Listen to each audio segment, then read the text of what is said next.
Hello' বন্ধু বান্ধৱীসকল, দিনটো বৰ ব্যস্ততাৰে ভৰা যদিও আমাৰ ল'ৰা ছোৱালীহালৰ বিশেষ দিন হিচাপে ভিডিঅ'টো আপোনালোকৰ আগলৈ আগবঢ়াইছোঁ। আজি হৈছে 9 মাৰ্চ, আমাৰ বেটা বেটীহঁতৰ প্ৰথমটো জন্মদিন। যিহেতু বাপেক ছুটি নাপালে বাবে আহিব নোৱাৰিলে, সেইটো কাৰণে বাৰ্থডেটো বৰ ডাঙৰকৈ পতা নহ'ল। এনেই নিয়মটো কৰি পেলাই ওচৰৰ চুবুৰীয়াকৈ চাহ অকণমান খুৱাই পেলাই বাপেকে ক'লে এনেকৈ থৈ দিয়া, কাৰণ যিহেতু তুমি অকলে একো কৰিব নোৱাৰা আৰু সেইটো কাৰণে ইমানখিনি কৰিব নালাগে আৰু এই বুলি কোৱা কাৰণে ময়ো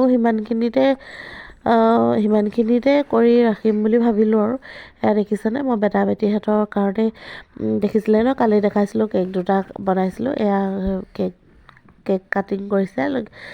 সকলোৱে আশীৰ্বাদ কৰিব যাতে আমাৰ বেটা বেটীহঁতে ভালদৰে ডাঙৰ হৈ ভাল মানুহ হয়।